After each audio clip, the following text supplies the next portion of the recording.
It is my pleasure. Again, this is not my first trip to New Zealand. My first trip to New Zealand happened about 90 days after I got to Australia because I was on a business visa. And every time I come back, I'm welcomed by amazing people. There's beautiful scenery here.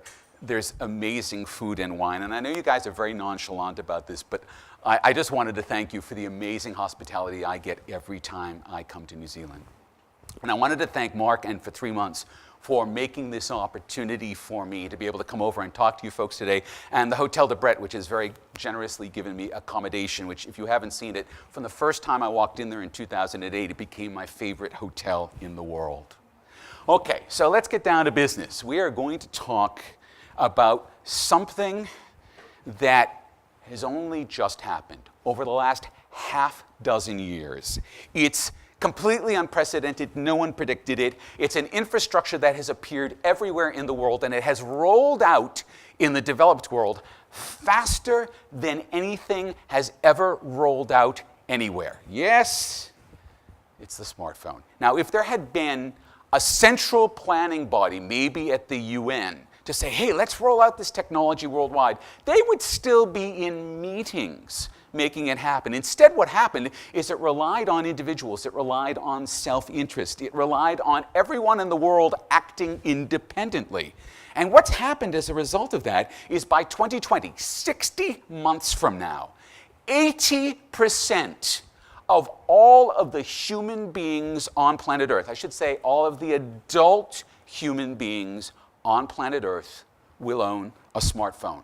This is the only thing any of us really have to keep in mind right now. 80%, doesn't matter where you are, 80%.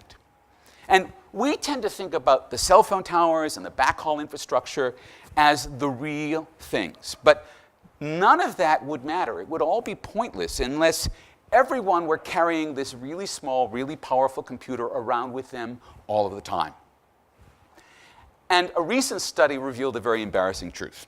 We are rarely more than 3 meters from our smartphones, day or night. You can all admit it because we've done the data. We like to sleep next to our smartphones. We find their presence very comforting. They bring us moments of connection. They bring us moments of happiness. They bring us moments of belonging. Why? Because they connect us. They connect us to billions of other people. They connect us to everything that those people know.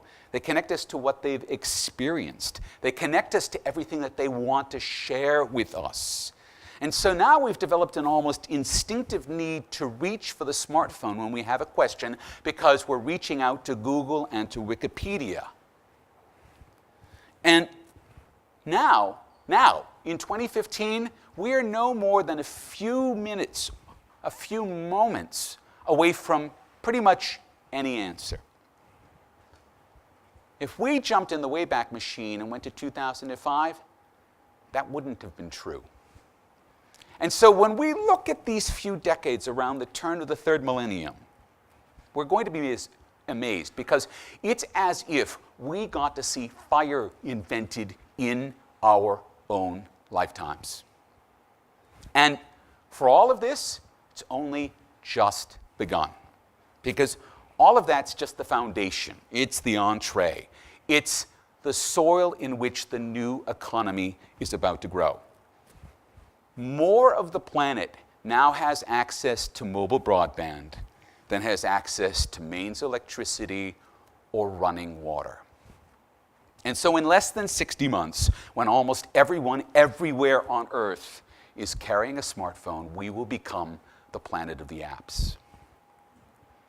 Now, when they write the history of the planet of the apps, they're going to begin with this guy, Travis Kalanick. Now, in 2010, he was a failed entrepreneur. He had had 3 failed startups. But in 2010, in San Francisco, where he lived, he could see lots of people who were carrying around Apple's new smartphone, the iPhone. People used them to surf the web. They used them to play games. Kalanick looked at the iPhone. He saw something very different. He saw a handheld marketplace.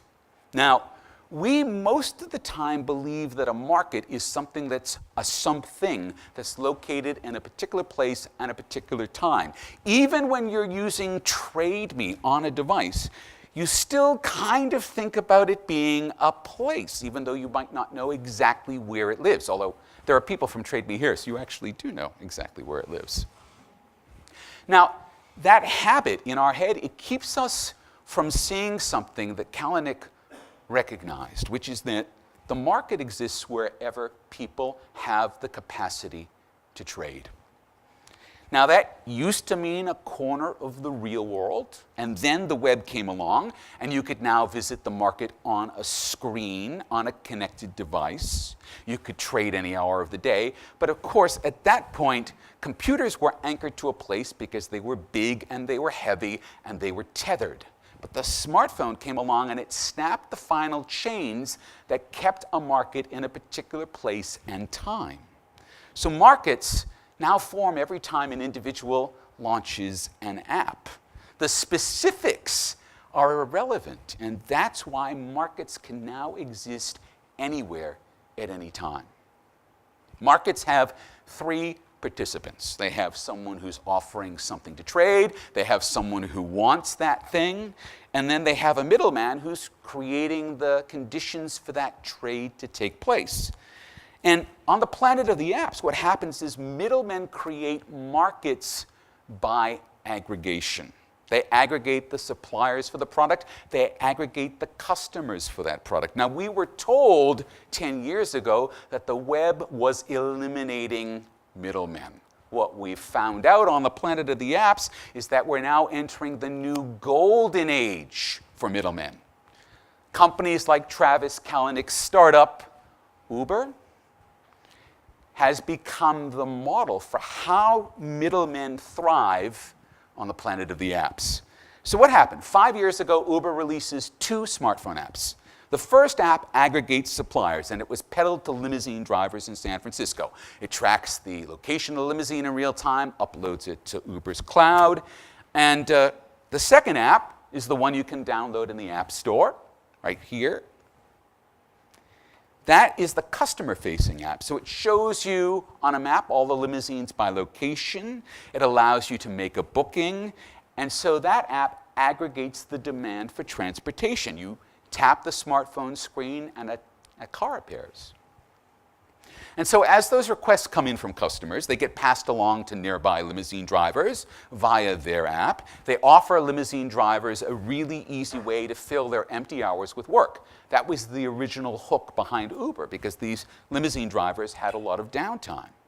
And so with almost no capital, because Uber didn't have to buy any cars, with just word-of-mouth marketing, a bit of cloud infrastructure, what happened? Uber bootstrapped itself into a business that last week was valued at 60 billion New Zealand dollars, and it did that in 5 years. So when you connect customers and suppliers via a smartphone app, what happens is it's catalytic. It generates a huge amount of economic activity extremely efficiently. But of course, first and foremost, what it does is it puts all of that into the customer's hand. All that mattered to Uber's customers is the fact that they could open up an app, tap a button, and summon transportation.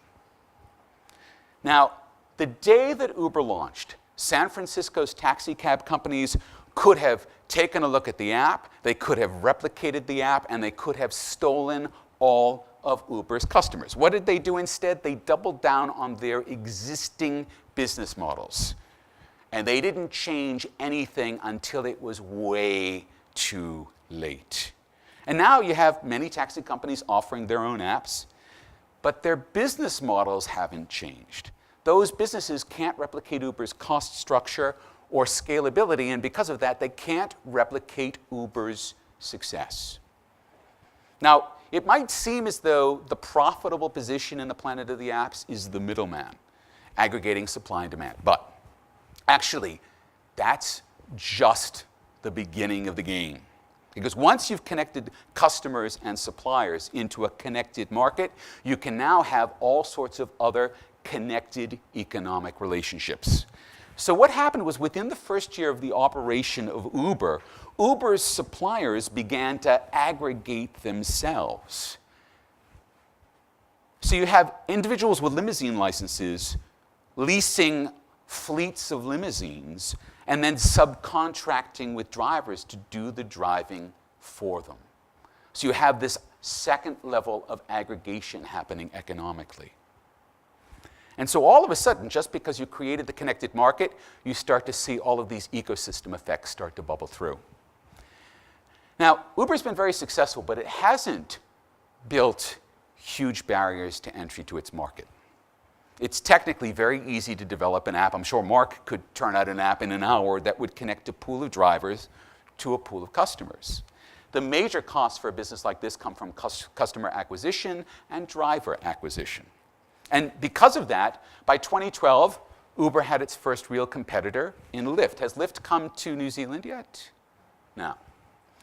So Lyft lifted the game, by allowing anyone to use their own automobile. It didn't have to be a limousine. And so that radically increased the pool of available drivers. And so Lyft competes with Uber both on the availability of drivers and on price. It costs about half as much for a Lyft as it would for an Uber. But the other thing that this means is that now you have customers that are aggregating the apps. They're running both apps. They're playing them off one another. Price, convenience, should I wait longer for a cheaper ride? Should I use an app to book a taxi instead? So just as suppliers can aggregate transportation, you now have customers aggregating transportation options. And the suppliers can also aggregate transportation options. Lyft drivers often use UberX. UberX is Uber's competitor to Lyft that allows anyone to use their own car. And so what you now see is drivers with two smartphones side by side. One is running Lyft, one is running Uber, and they're using both to find their next fare. That creates a larger pool of drivers for both services. And because this is happening, last week we saw the launch of a new app called Sherpa Share, which is designed to run analytics for these drivers. It helps these drivers optimize their hourly earnings. It accounts for the waiting time between fares, petrol insurance. It improves the economics of driving. It allows the drivers to earn more per hour, and it makes the driving more attractive, which means it increases the overall supply of labor. Because if you're paying people more to drive, more people are going to drive.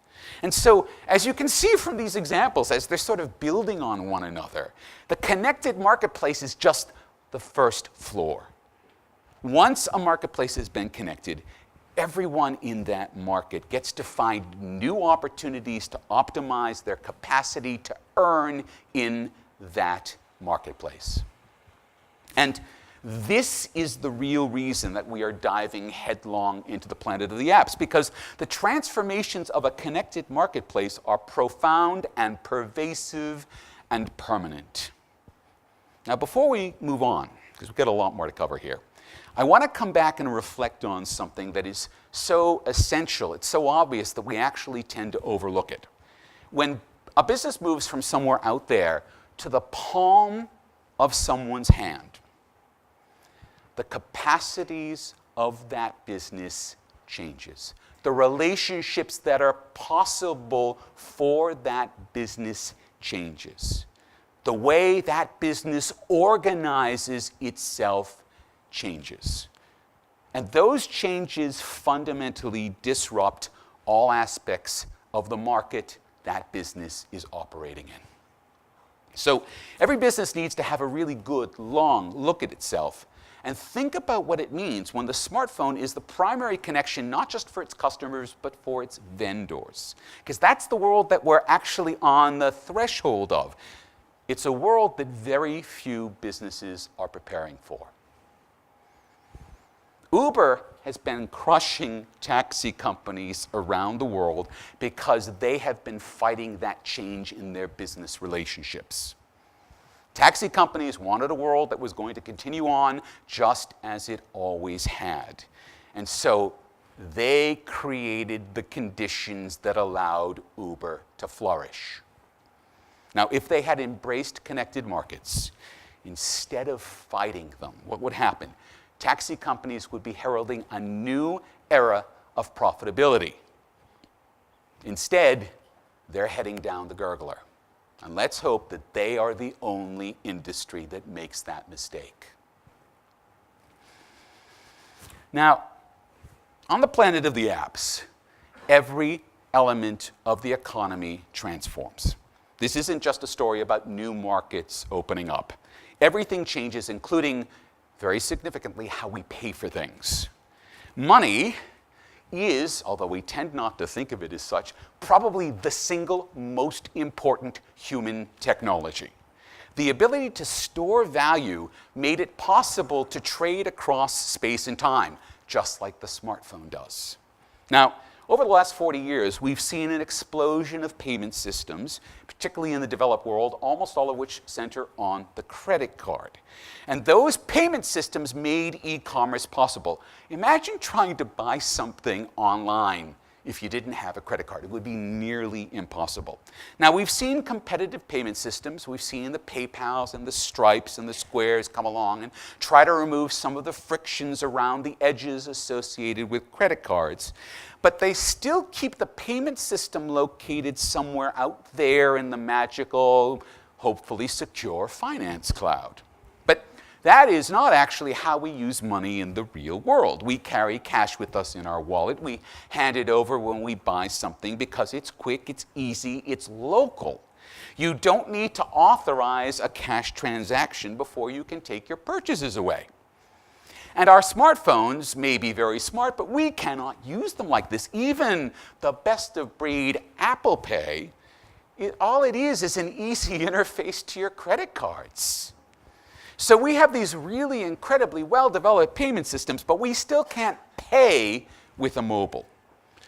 But I want to tell you this evening about a magical land where they can, and they do, make most of their payments most of the time with their mobile. Now, that magical land is not Australia, it's not the United States, it's not the UK, it's not Singapore, it's not even Japan. That magical land is Kenya. I recently returned from my first visit to East Africa. And I was there at the invitation of the World Bank because I was speaking to central bankers and finance ministers and international financiers about what was going to happen in Africa when 1 billion mostly unbanked Africans all start carrying smartphones around. Now, East Africa is way ahead of the rest of the world in what they call mobile money because in 2007, a mobile money pilot project called M-Pesa was launched by Kenya's big telco. And basically overnight, M-Pesa mushroomed into a monster. Now, Kenya had always been a cash economy.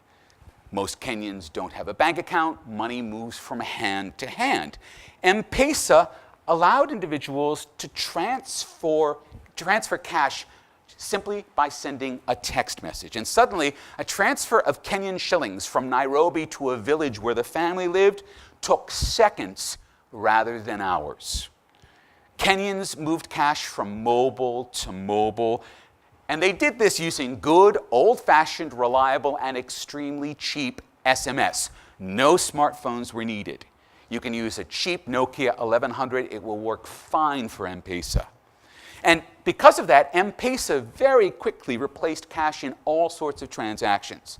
Now, although the funds in M-Pesa only add up to about 3% of Kenya's GDP, an astounding 60% of Kenya's GDP flows through M-Pesa transactions on an annual basis.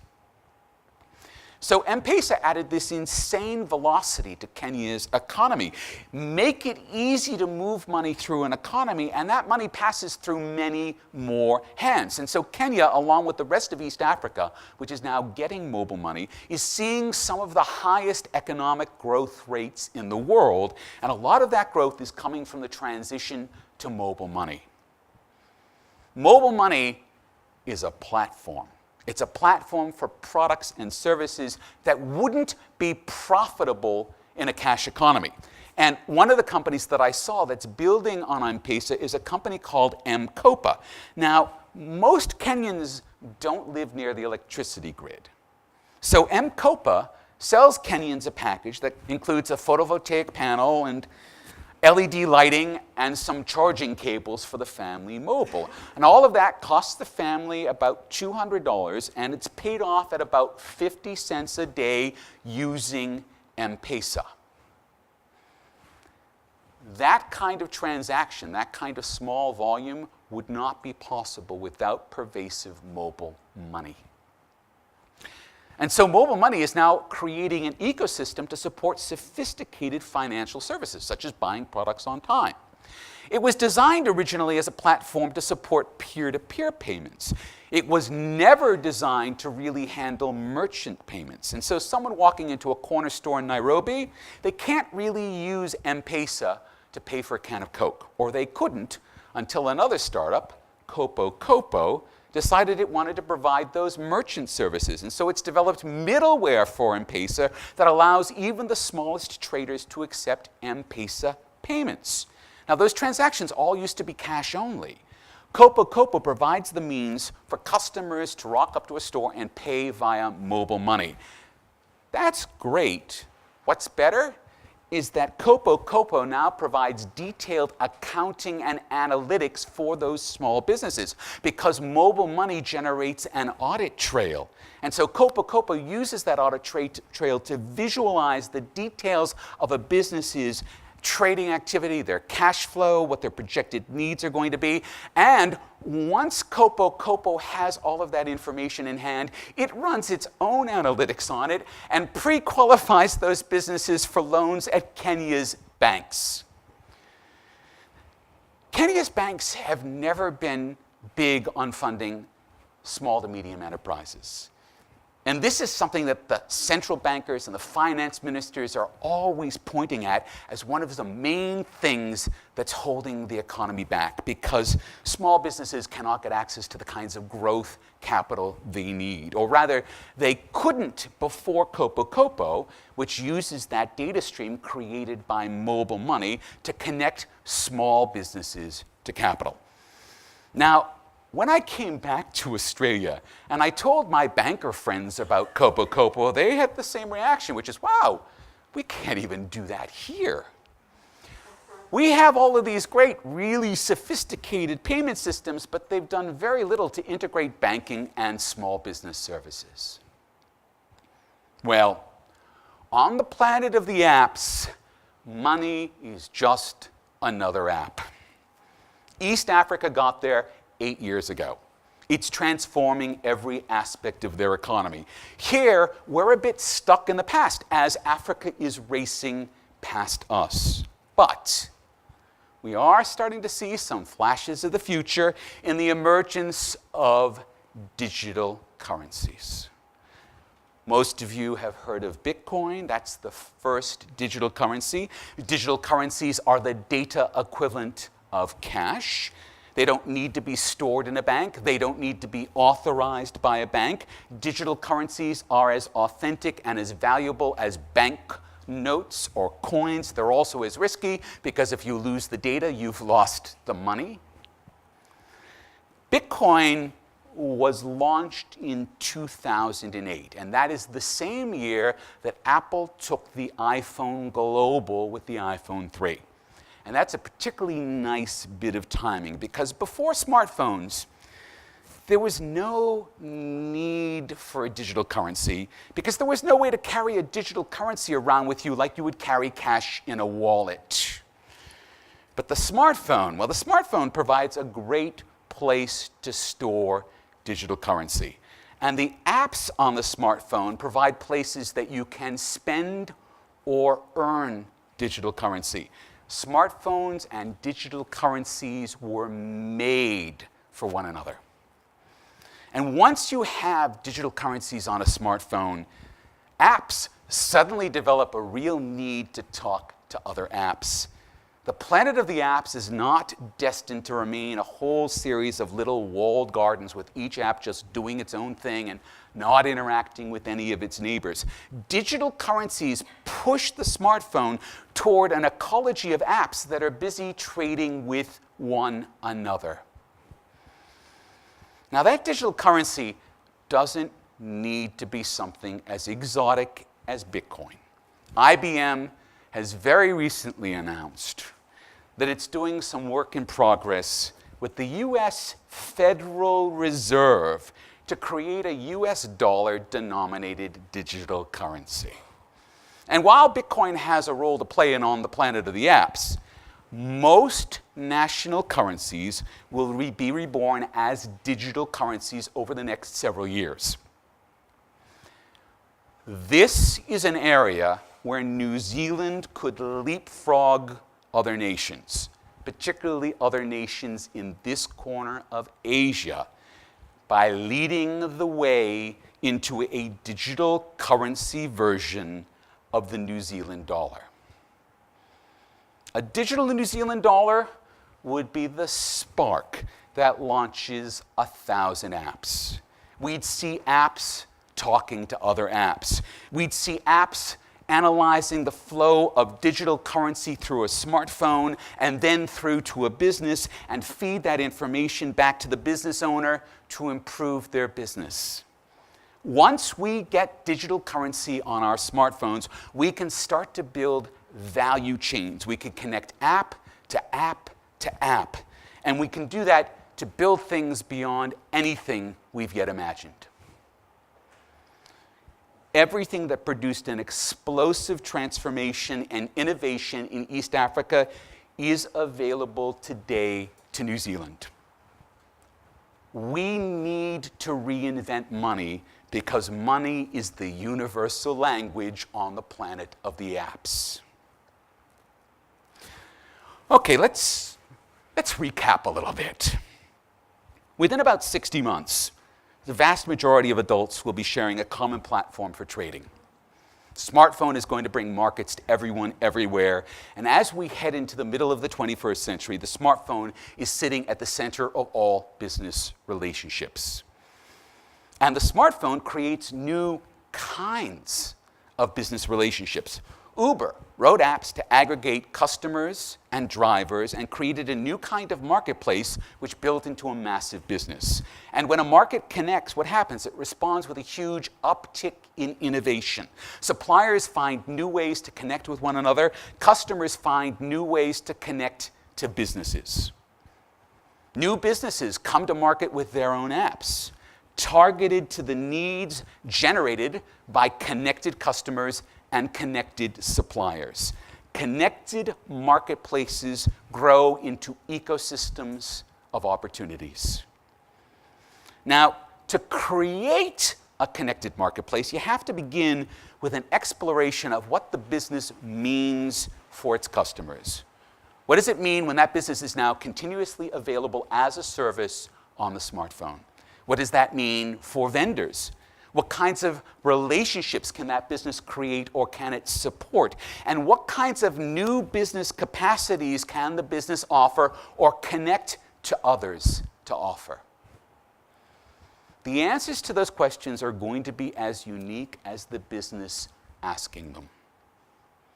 So products and services that are offered within a connected market can always be bundled into new products and services by someone else in the market. And probably the best example of how this works is the business relationship between e-commerce giant Amazon and streaming video giant Netflix. Although they are competitors, fierce competitors, Amazon rents the storage and bandwidth to Netflix on top of Amazon Web Services. Amazon Web Services' largest client is Amazon's biggest competitor in streaming video. Now, in the business world of the last century, competitors do not buy essential services from one another. But in the world of connected marketplaces, every business looks for ways to employ services that are already present in the marketplace, even when they're being offered up by a competitor. Connected marketplaces will see competitors pooling logistics, energy generation, raw materials. They will encourage customers to use their products as elements within their new apps. And so customers will mix and will remix the best from many different businesses to meet their needs. Now, to make all of that happen, those connected markets need to be wired together, not just with information, but with capital. And in East Africa, they've pioneered mobile money. They've showed us how our payment systems need to change. Once again, and let me be completely clear on this, I would like to urge New Zealand to take the lead with its own digital currency. Are we clear? Nations that gain early experience in digital currencies are going to be punching far above their weight in an economy that, by the mid-21st century, is going to be dominated by digital currencies. Digital currencies transform the smartphone into a wallet, into a bank account, into an investment portfolio, into a cash register. Money will begin to flow into the smartphone and between smartphones. It will occasionally enter the global banking system, but it will create its own parallel financial system distributed across 6 billion smartphones. And that's going to be opening an entirely new frontier for products and services that can reach and touch just about everyone on the planet of the apps. And more than just the focal point for established businesses to connect with customers, the smartphone is going to be the main platform for our trading as individuals. On the planet of the apps, every individual will be walking around with their own personal Trade Me outpost, buying and selling all of the time into a range of connected markets. And nearly all of this is already happening. William Gibson once noted that the future is already here, it's just not evenly distributed.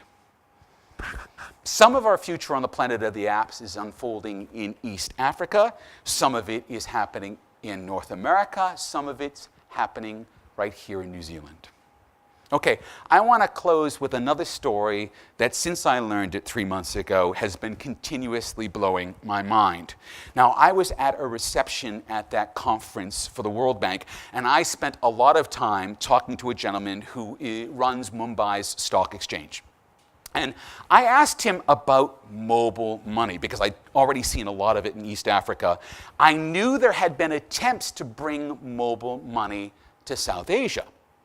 But mobile money doesn't exist in India yet, despite the fact that it could unleash enormous economic development. So I asked him why this was. Now, you may all know that India has recently had a change of government. It's basically had its first change in government since independence. And the new prime minister is Narendra Modi. I was working on my slides for this talk on Friday. I follow the prime minister on Twitter, and he sent a selfie along. That's him and the prime minister of China in a selfie that clearly he took. You can't really fake that. He's been setting the path of India towards some fundamental changes. And the first of those changes, this gentleman reminded me, was a project that was actually started under the previous government, which is issuing all Indians biometric ID cards. And that's a way to ensure that the poorly literate folks in India get the benefits they're entitled to without corrupt officials stealing them along the way. Now, the great thing about that is those ID cards also provide a relatively foolproof know your customer system. And that's key to Modi's next effort, which he announced last year on Indian Independence Day. He's going to be providing every Indian with a bank account. Now, as in East Africa, most Indians right now, they're unbanked. And it's not because they don't use money or couldn't benefit from banking services. It's simply because it costs too much for India's banks to onboard the poorest Indians as customers. But a biometric ID card, it removes all of those costs.